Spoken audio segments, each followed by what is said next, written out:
बहुत अच्छे, क्या बात है।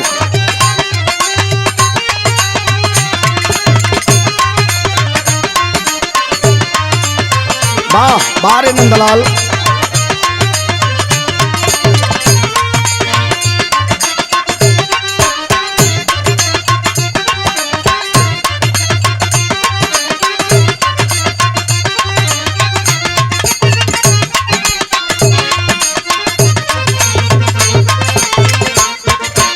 ये बात है, ये बात है।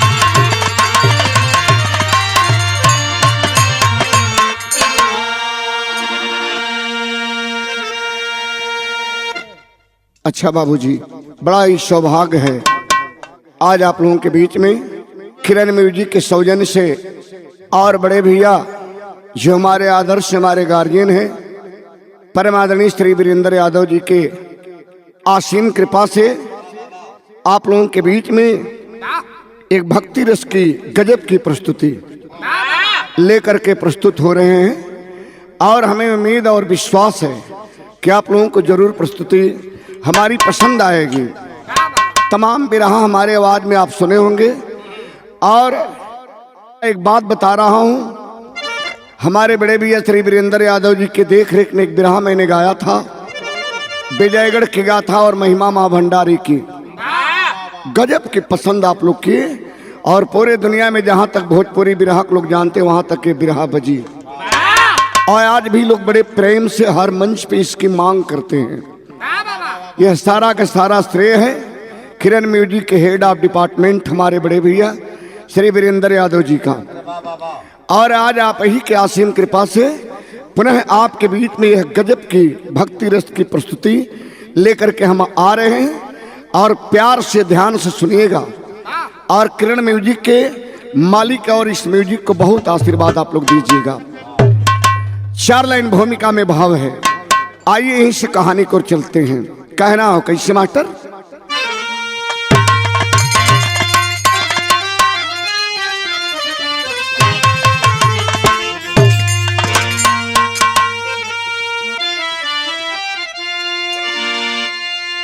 भक्त की भावनाओं को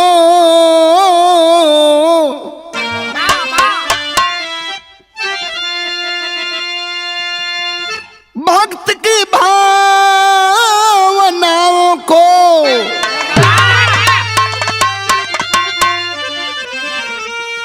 सदा भगवान ने देखा।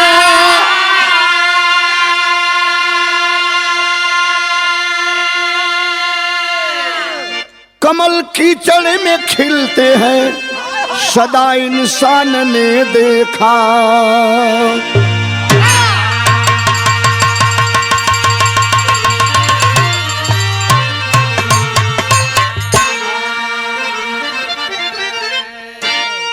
लगाओ ध्यान भक्ति में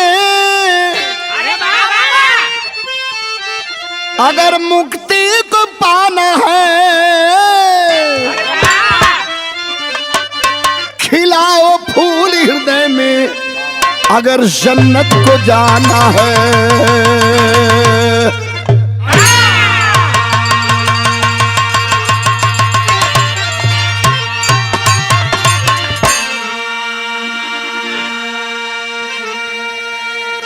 गजब की भक्ति कभी लिखे क्या कि भक्त की भावनाओं को सदा भगवान ने देखा।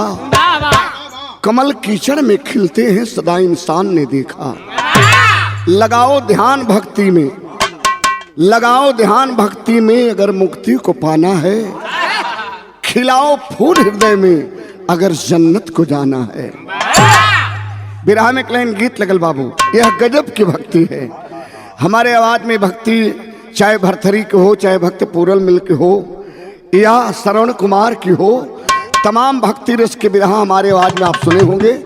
लेकिन बार हमारे वीरेंद्र भैया, आपकी बड़ी आसीम कृपा है, आप भी गजब की खोज करते हैं और यह आपके चाह पर ही हम राह बनाकर चले हैं। कौन गीत है बाबू, आइए क्या बात है।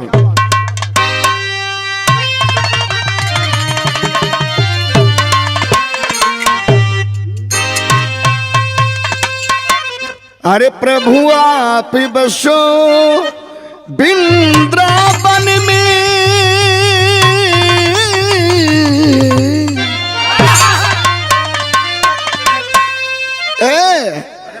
अरे प्रभु आप बसो वृंदावन में, मेरी उम्र गुजर गई गोकुल में, मेरी उम्र गुजर गई गोकुल में।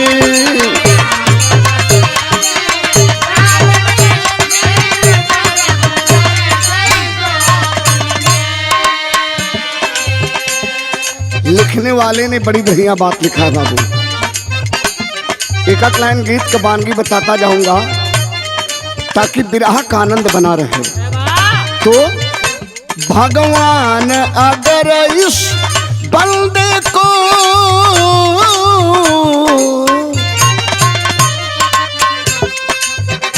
भगवान अगर इस बंदे को तिनके का सहारा मिल जाता,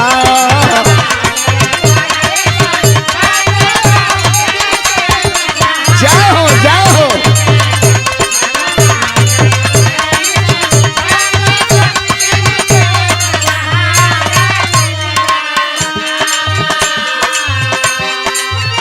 भगवान अगर इस बंदे को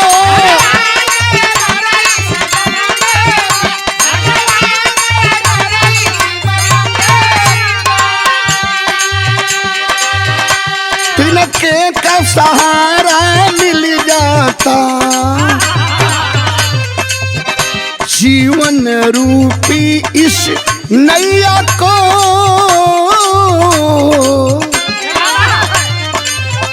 जीवन रूपी इस नैया को सागर से किनारा मिल जाता, सागर से किनारा मिल जाता।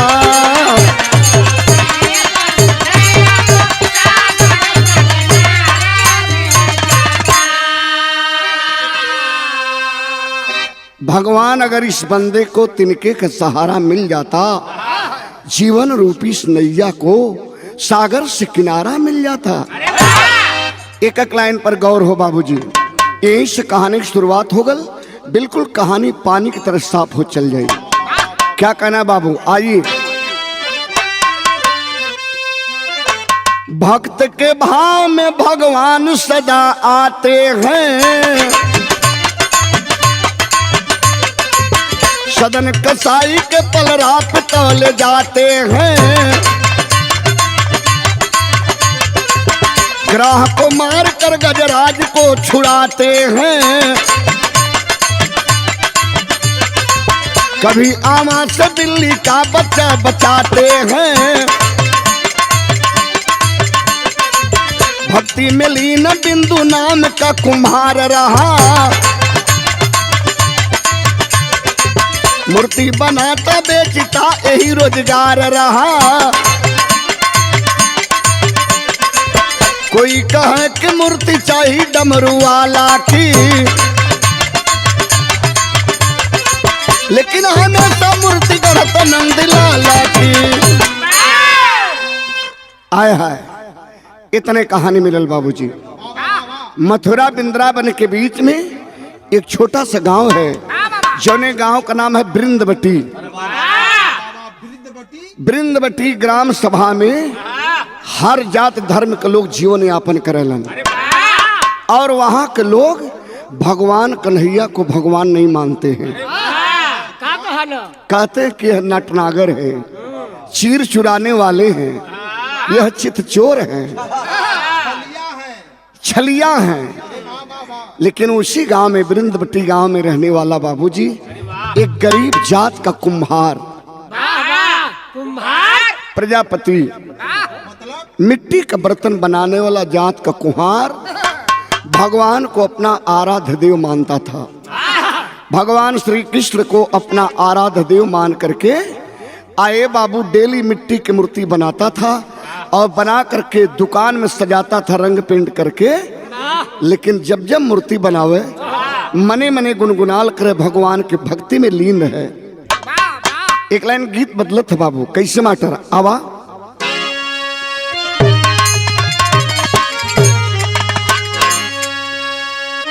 बिंदु कुम्हार के लोग ना माने, कहे कि पगला है, यह पागल है, गुनगुनाता है, मिट्टी की मूर्ति बनाता है। यहाँ तक कि बिंदु कुम्हार के दुल्हन का नाम सुशीला बावरिया, सुशीला बावरिया भी ना माने, कलई बउ रहा है। ना मानते हुए भी दोनों के संपर्क से एक छोटा सा बच्चा सुशीला बावरिया के तन से पैदा हुआ। छोटा सा नन्हा मुन्ना बच्चा है, आंगन में ढुनमुन बकैया चले। लेकिन बिंदु कुम्हार जब मिट्टी की मूर्ति बनाता था बाबू तो मने मने यही गुनगुनाता था। कौन गीत लगल बाबू आवा। छलिया का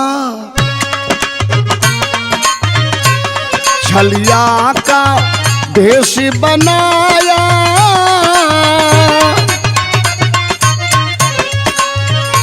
छलिया का भेष बनाया, श्याम चूड़ी बेचने आया, श्याम चूड़ी बेचने आया।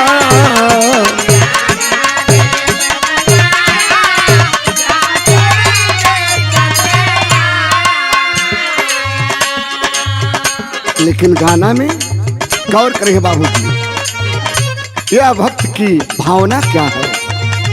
भक्ति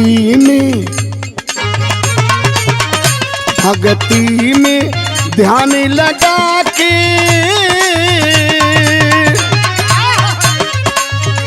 भक्ति में ध्यान लगा के, मूर्ति गाता गा गा के, भक्ति में ध्यान लगा के, मूर्ति गाता गा गा के।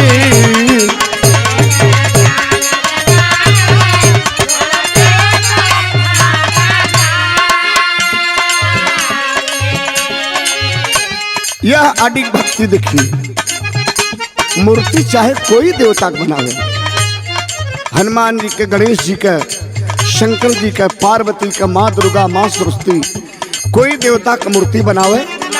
लेकिन ध्यान कहाँ रहे, भगवान 16 कला के मालिक यदुकुल भूषण भगवान श्री कृष्ण के मोहनी मूरत सावली सूरत पर नजर हमेशा बिंदु कुम्हार की रहती थी। तो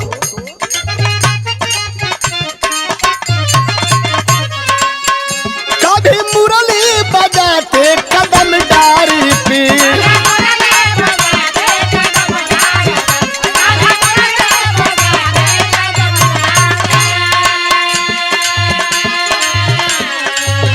कभी मटकी फोरत जमुना किनारे पे,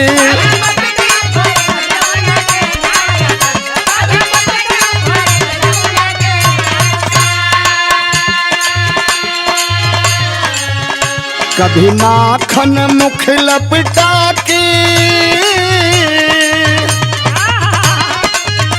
कभी माखन मुख लपटा के, मूर्ति गाता गा गा के, कभी माखन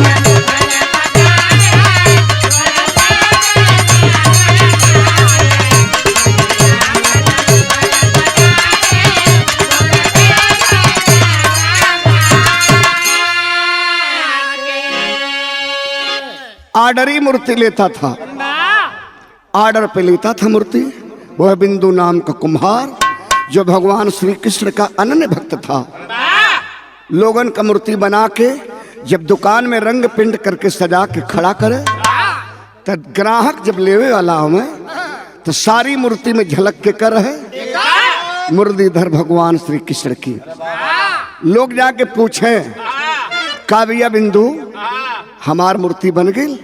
कल कौने देवता का मूर्ति का ऑर्डर कैले ला? कल हनुमान जी के। कल बन के दुकान में तैयार है, आप जाके देख ला। तीसरा आदमी पहुंचे का भैया बिंदु कुम्हार हमार मूर्ति तैयार हो गई। कल कौने देवता का रहल है? कल श्री गणेश की। कल तो बन के तैयार है 8 दिन पहले का, दुकान में लगल है, जाके देखा ना। ग्राहक लोग जब जाके दुकान में देखे तो का देखे? तर्ज बदल गल बाबू। कौन गीत बा?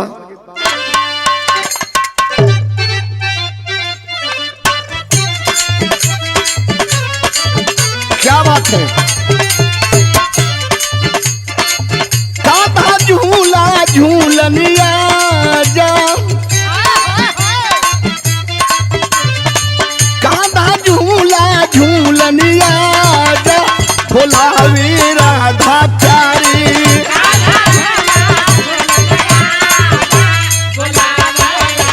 जियो जियो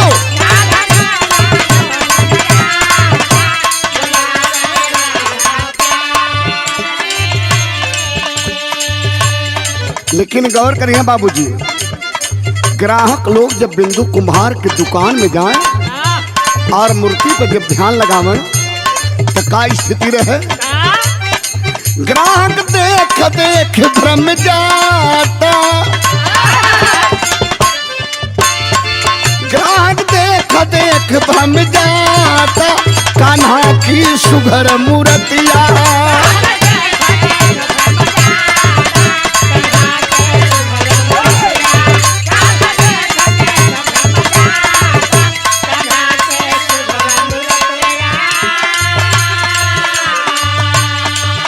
कान्हा की सुघर मूर्तिया, कृष्णा की सुघर सूरतिया।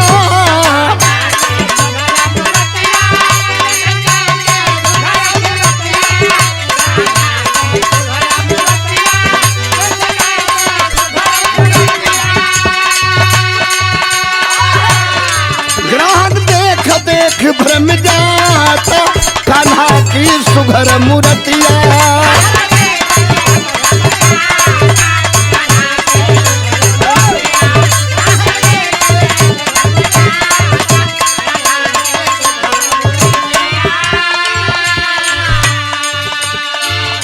लोग कहें कि का बेवकूफ बनावत हुआ भैया। जितनी दुकान में मूर्ति आप लगाए हैं सारी की सारी मूर्ति भगवान श्री कृष्ण की है।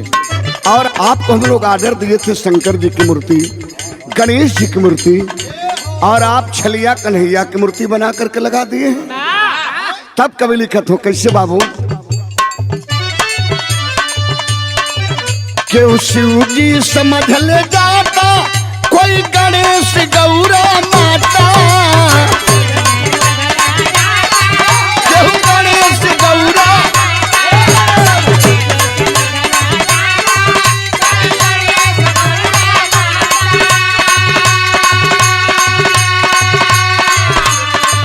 क्यों महिमा लखना पाता, कान्हा की सुघर मूर्तिया। क्यों महिमा लखना पाता,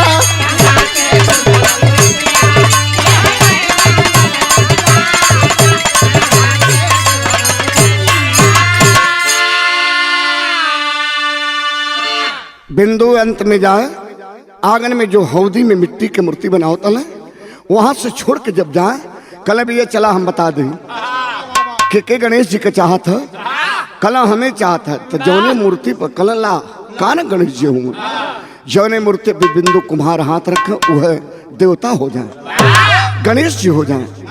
और के हनुमान जी का चाहत कल हमें, कल कान हनुमान जी हूँ। ये कैलाश नाथ हूँ, इनकी बात नहीं है।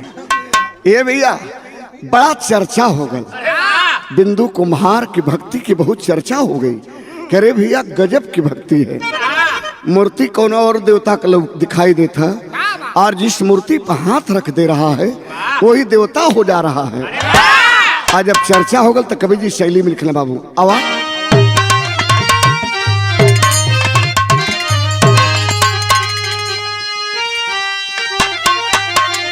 अरे राम बिंदु की भक्ति भारी पड़ गई, खाए साग विदुर घर भक्ति में बनवारी। खाए साग विदुर घर भक्ति में बनवारी, बिंदु की भक्ति भारी पड़ गई। आय हाय ये बाबू महीना धीरे धीरे नवरात्रि का आवत रहल और एक पर्व होला रामनवमी के त्योहार।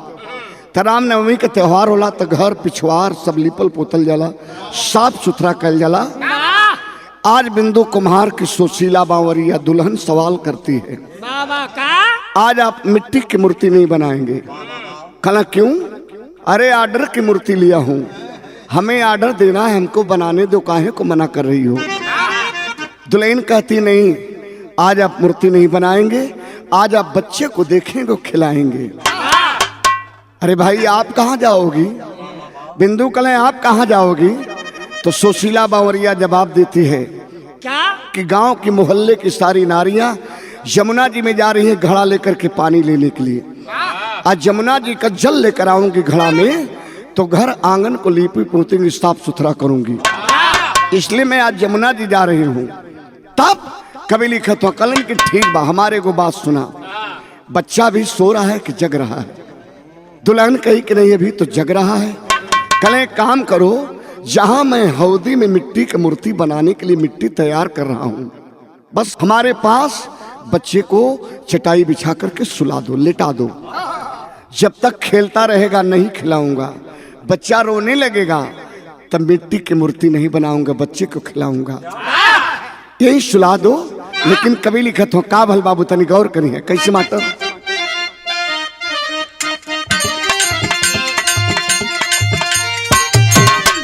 एक दिन बिंदु की पत्नी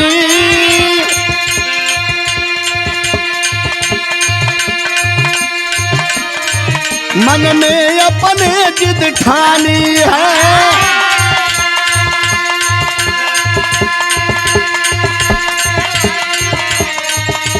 दिखाकर बेटा पति को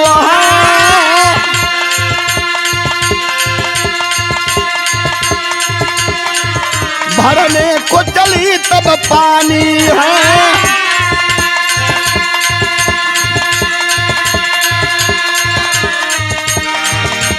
इधर लीन भक्ति में बिंदु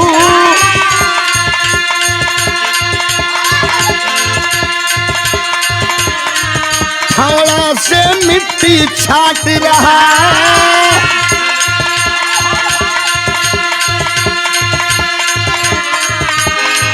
गिर गया लाल उस गड्ढे में, गिर गया लाल उस गड्ढे में, तन बोटी बोटी काट रहा, तन बोटी बोटी।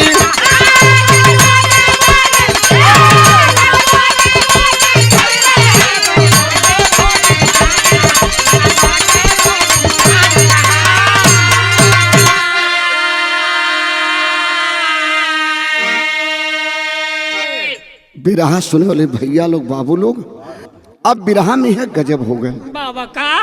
जिस नन्हा मुन्ना बच्चा को सुशीला बावरिया बिंदु कुम्हार की दुल्हन बिंदु के पास सुला करके चटाई पे लेटा करके चली गई यमुना जी में, यमुना जी से पानी लेने के लिए, वह बच्चा बकवा ढुनमुन ढुनमुन खींचत रह चलत रह। आज बिंदु क्या कर रहा था? फावड़ा से उस गड्ढे में मिट्टी को छांट रहा था, काट रहा था और खांच रहा था। इधर लीन भक्ति में बिंदु फावड़ा से मिट्टी छांट रहा, गिर गया लाल उस गड्ढे में, तन बोटी बोटी काट रहा, अपने बच्चे को नहीं देख पाया और बच्चा सरकत सरकत धीरे धीरे उसी हौदी में जा गिरा जिस हौदी में फावड़ा चल रहा था बिंदु कुम्हार का। और नन्हा मुन्ना बच्चा कि तन का हजारों टुकड़ा कटकर उस मिट्टी में विलीन हो गया। बिंदु कुम्हार नहीं देखा, उसकी नजर भगवान श्री कृष्ण के सावली सूरत मोहनी मूरत पर है और फावड़ा यहां मिट्टी में चल रहा है। अपने बाप के हाथ से वह नन्हा मुन्ना बच्चा हजारों टुकड़ा कट के वही मिट्टी में खांचत सानत बनावत। पता नहीं है कि मेरे हाथ से मेरे कलेजा का टुकड़ा इसमें कट गया। बिंदु को कुछ पता नहीं बाबू। थोड़ा समय और जब बीता तब तक जमुना जी से घड़ा का जल लेकर के सुशीला बावरिया आंगन में आती है और जब वही घड़ा उतार करके आंगन में रखी, पहली नजर सुशीला बावरिया को उस चटाई पर गई जहां बच्चे को लिटाई थी। बच्चा नहीं है, और बच्चा जब नहीं है तब तक माई का कलेजा बड़ा कोमल होला बाबू। धड़क गई माई के छाती और सब घर में खोजने लगी। वह तो मिट्टी छांट रहा है, काट रहा है, वो मेरे बच्चे को नहीं देखा।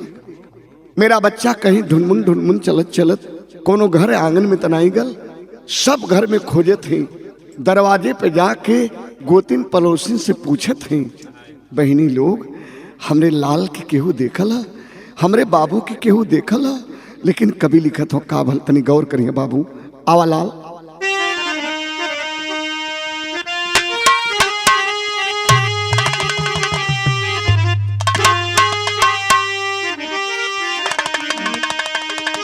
पानी लेके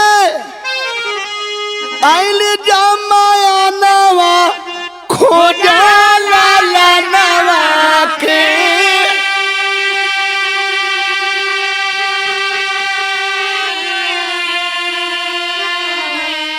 कहवा गईल अखिया का रतनवा खोजा लाला नवा के।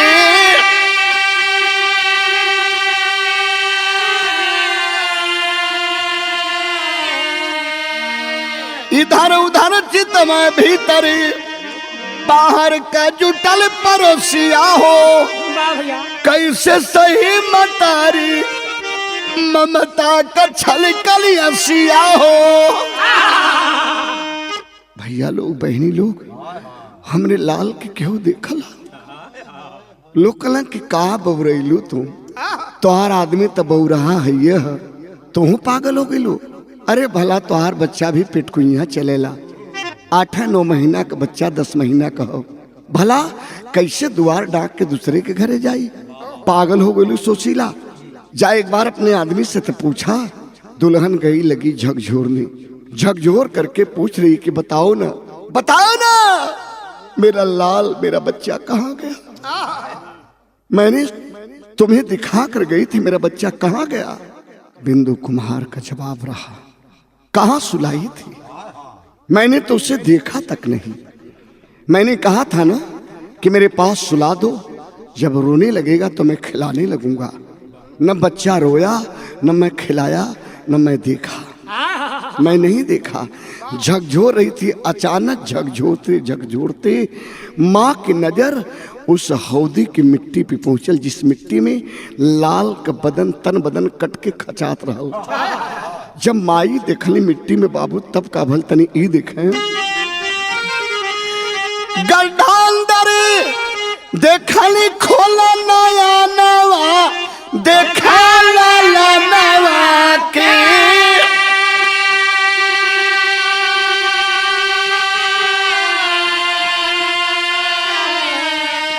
खून से लटपट बोटी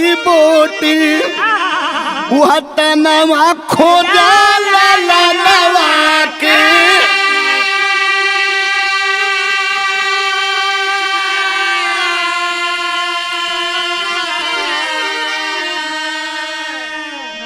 मिट्टी की उस हौदी के अंदर हजारों टुकड़ा दुधमुहा बच्चा का मानुष का लुथड़ा सना चुकला। और दुल्हन जब अपने लाल की छोटा छोटा हाथ पैर का अंगुली दिखली है, वही मिट्टी में बाहर आ गई।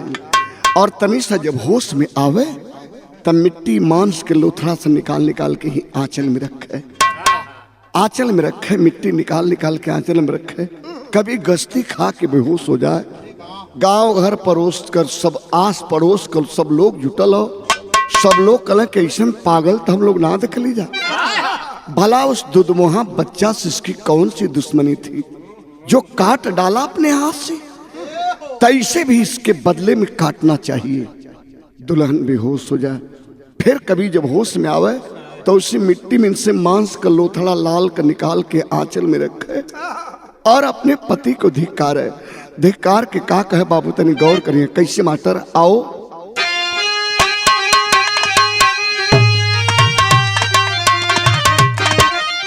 अरे रोवा जैसे सब्या लेके लाश बेटा का भैया,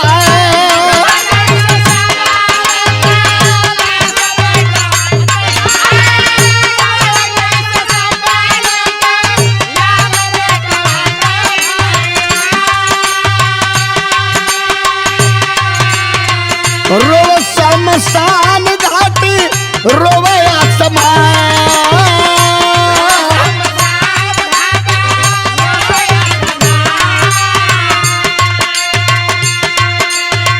वही रोवे माटी लेके बिंदु का गुजारिया भैया।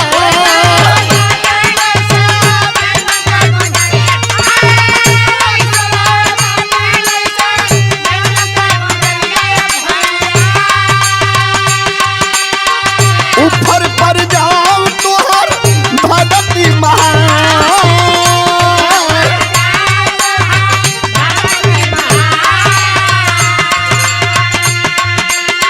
ऊपर पर जाओ तुहर माटी का मुरातिया पगलू,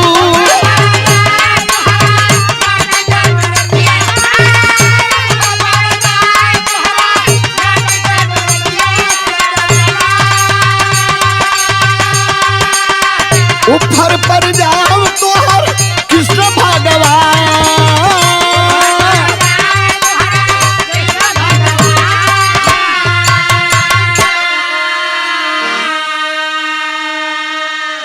धिक्कारने लगी, धिक्कार रही थी। ऊपर पर जा तुहर माटी का मूर्तिया पगलू, ऊपर पर जा तुहर कृष्ण भगवान। जब कहला ऊपर पर जा तुहर कृष्ण भगवान, खड़ा हो गया बिंदु कुमार। कहा सुशीला बस बस, हमें काट डाल, हमें मार दे, लेकिन मेरे भगवान को मत कुछ कर, मेरे भगवान को कुछ मत कर। चूंकि मैं तो भगवान में था, यहाँ क्या हो रहा था मैं नहीं समझ पाया। मैं वहां था, यही काशी नगरी है, बनारस काशी नगरी, बाबा विश्वनाथ की नगरी में धर्म बिक रहा था। धर्म को खरीदने वाला कोई नहीं था। धर्म के रूप में साक्षात राजा हरिश्चंद्र, सत्यवादी राजा हरिश्चंद्र बिक रहे थे। खरीदने वाला कोई नहीं था काशी नगरी में। बाबूजी मिला कौन? काशी नगरी का डोम राजा। डोम राजा सत्यवादी राजा हरिश्चंद्र को काशी नगरी में खरीद लिया और सर पे काला कपड़ा, हाथ में लाठी, बदन पे काला कपड़ा पहना करके शमशान की ड्यूटी करने के लिए, शमशान की रखवाली करने के लिए ड्यूटी लगा दिया। उधर सभ्या दुल्हन राजा हरिश्चंद्र के दुल्हन तारामती एक ब्राह्मण परिवार के घर चौका बर्तन करके जीवन यापन कर रही थी। छोटा बेटा रोहित बाग से फूल तोड़ करके लाता था तो ब्राह्मण परिवार पूजा करता था। संजोग जिस दिन खराब हुआ बाबू, उस दिन बाग में फूल तोड़ने गया रोहित, सत्यवादी राजा हरिश्चंद्र का बेटा, और रोहित को सर पर डस लिया। रोहित मर गया। क्या करेगी सभ्या तारामती? अपने उस बच्चे रोहित को लेकर के रात के बेला में शमशान पहुंचती है, चिता लगा देती है और चिते पे बेटे की लाश रख देती है। आग की जब गुहार करती है तारामती, तो राजा हरिश्चंद्र कहे कि यह शमशान है, यहां कर दे करके तब अपने बच्चे की लाश जला सकती हो। फक करके रोने लगी वो तारामती। स्वामी, क्या यह लाल मेरा ही है? यह लाल आपका नहीं है। आप मुझसे कर मांग रहे?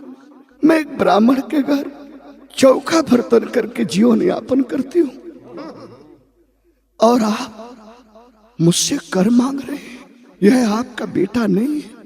तब राजा हरिश्चंद्र कहे, सुनो सुनो तारा, यह शमशान है। इस शमशान पे न किसी का कोई बेटा है, न किसी का कोई बाप है, न किसी को कोई दुल्हन है, न किसी को कोई पति है। इस बात को जब राजा हरिश्चंद्र अपनी दुल्हन से कहे कि शमशान पे न किसी को कोई बाप है, न किसी को कोई बेटा है, न किसी का कोई पति है, न किसी का कोई दुल्हन है, यह शमशान है। उसी समय बाबूजी लोग शमशान फक करके रो पड़ा। शमशान रो दिया और आसमान रो दिया। शमशान रो पड़ा और आसमान रो पड़ा। ठीक उसी प्रकार से बिंदु कुम्हार की दुल्हन सुशीला बवरिया कही कि ऊपर पर जा तुम्हारी संभक्ति, ऊपर पर जा तुम्हारे श्री कृष्ण भगवान। खड़ा हो गया हाथ जोड़ करके, और हाथ जोड़ करके वह बिंदु कुम्हार रोने लगा। कहा कि प्रभु, हमरे हाथ से हमरे कलेजा का टुकड़ा कट गल, और मैं तो आप में था, आप मुझे रोका नहीं। एक बार रोक दी होती कि मत चला फावड़ा, उस फावड़े से तुम्हारे कलेजा का टुकड़ा कट रहा, तो शायद मैं रुक गया होता। रोवत है का कहे बाबू, तनी गौर करी है। बिंदु रोवा भगती में लगी गई नीतिया भगवन, लगी गई नीतिया भगवन।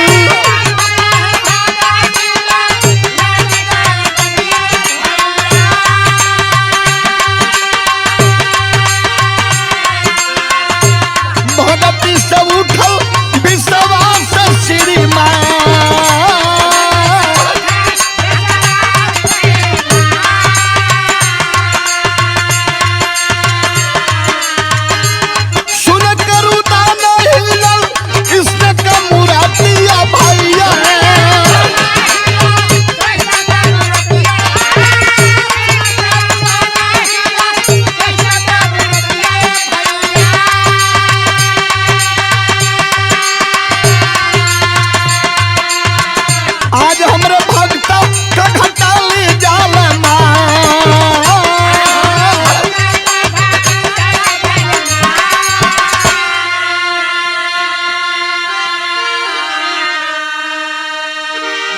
सारे लोग तमतमा गए।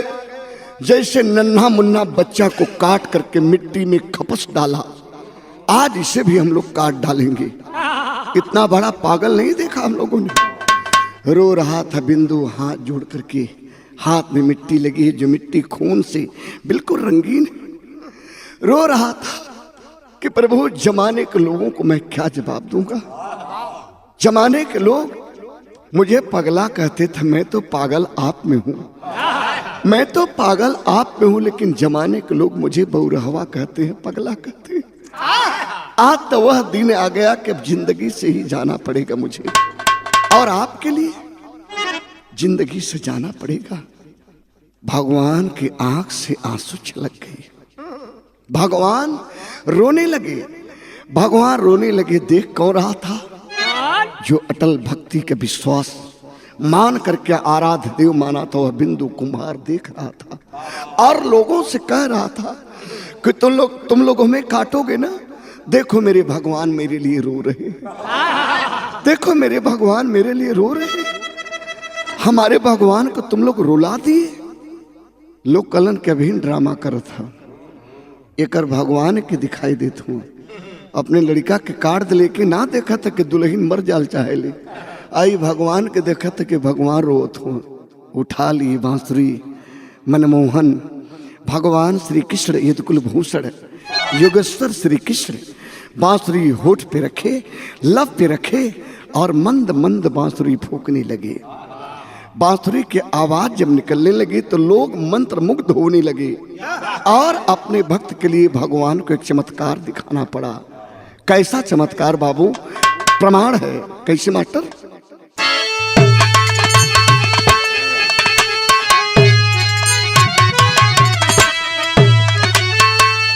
मुरली डरना जब कन्हैया तीनों लोकवा रोवत मटिया से निकलल बिंदु का बेटा।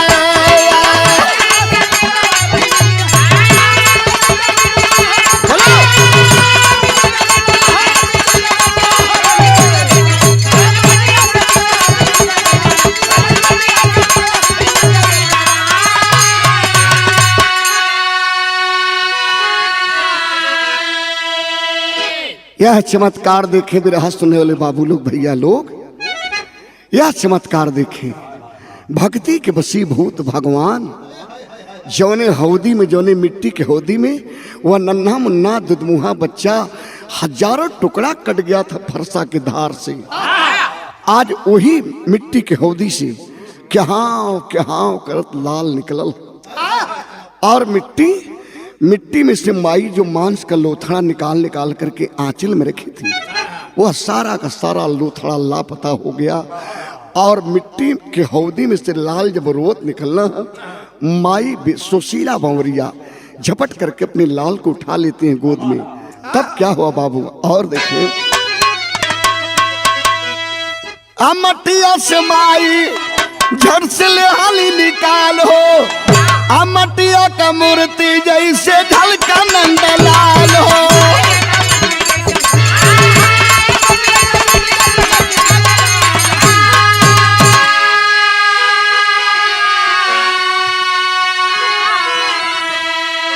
लेके गोदी में मतारी तपियावा दूधावा रोवत मटिया से निकल बिंदु का बेटा।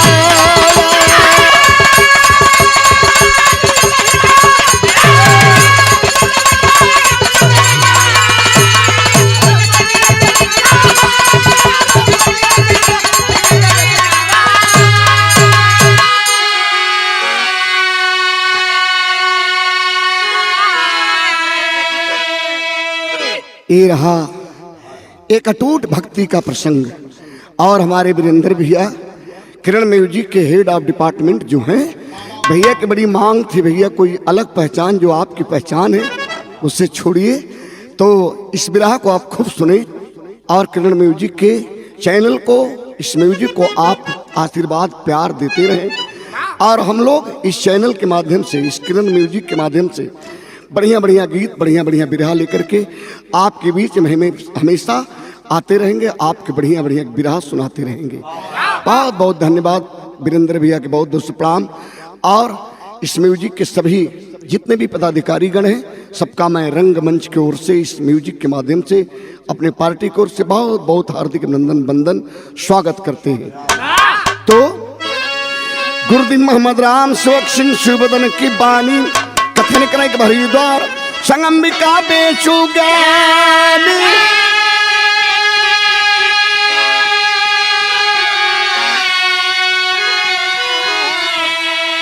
अरे बिंदु की भगत भारी पड़ गई, बेचू राम जन्म भक्ति में शक्ति सारी, बिंदु की